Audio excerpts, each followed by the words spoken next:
Olha, em entrevista à CNN Internacional, o chefe da patrulha de fronteira dos Estados Unidos, o Gregory Bovino, foi pressionado pela jornalista Dana Bash a apresentar as evidências para sustentar essa versão do governo, né?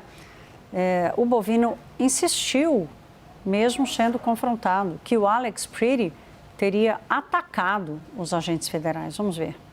You keep saying that he assaulted a federal officer, but again, we have not seen evidence that that happened. It looked like he was on the defense, and again, he had a gun legally. It sort of feels like we're in the upside down, where we have law enforcement and conservatives who are very pro Second Amendment saying the problem was that he had a gun legally.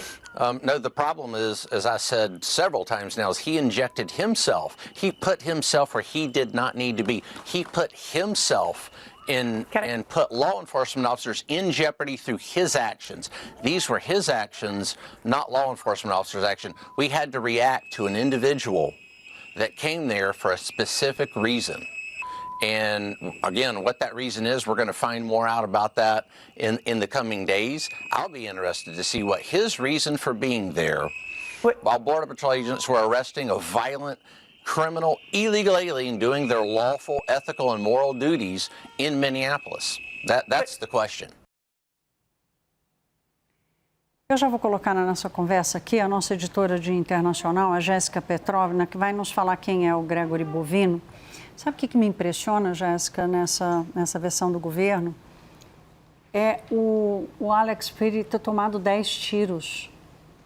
É isso que me impressiona, assim, né? Isso dá várias pistas sobre como tanto o ICE quanto a Patrulha de Fronteira, que está super envolvida nessas operações, estão, no mínimo, despreparados para fazer isso, né? Porque como é que você dá 10 tiros numa pessoa que está deitada no chão, de costas, já foi desarmado, enfim.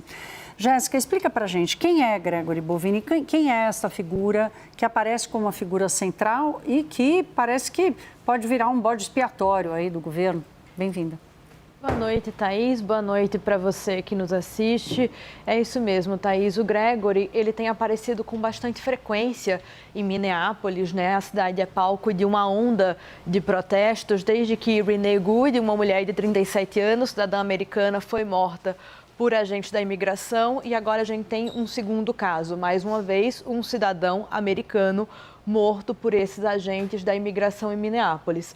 E lá nos Estados Unidos, Thaís, ele virou quase que a presença do Gregory Bovino virou quase que um termômetro de onde as coisas estão tensas, porque ele também estava lá em Chicago na época daqueles protestos justamente contra a política migratória do presidente Donald Trump.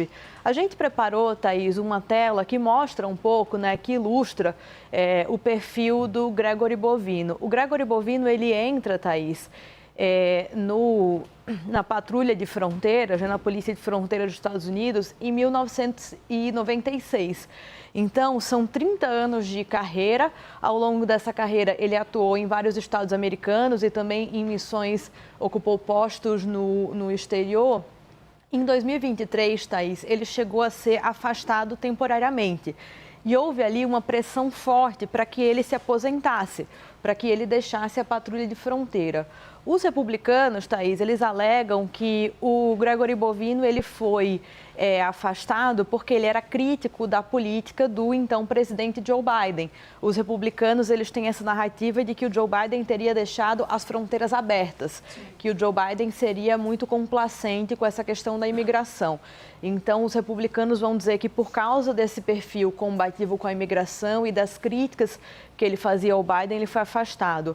Mas, Thaís, uma reportagem da Associated Press mostra ali, nos procedimentos internos, que um dos motivos do afastamento seria a forte presença que ele tem nas redes sociais.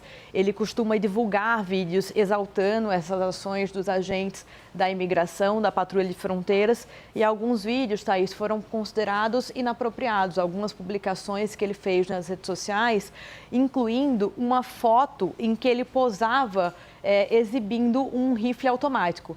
Então, por causa desse tipo de publicação nas redes sociais, considerada inapropriada para uma autoridade, um oficial do governo americano, ele foi afastado em 2023. Então, naquele período, ele enfrentava uma pressão para deixar o cargo, mas o que acontece no ano seguinte, Thaís, é que a gente tem eleição, sai Joe Biden, entra Donald Trump e esse cara que estava esse perfil, né? O perfil se encaixa perfeitamente no desenho da política imigratória que Trump fez. Exatamente. Aí ele vai de pressionado a se aposentar a um herói da campanha anti-imigração e da campanha de deportação do movimento MAGA, o movimento Make America Great Again, que é o movimento do presidente Donald Trump. No último verão, lá nos Estados Unidos, ele orquestrou uma operação que prendeu mais de 5 mil imigrantes em Los Angeles. E a partir disso, Thaís, ele começa a assumir cada vez mais protagonismo. Então, ele é enviado para Chicago, naquele momento ali de tumulto, de manifestações, de confrontos em Chicago.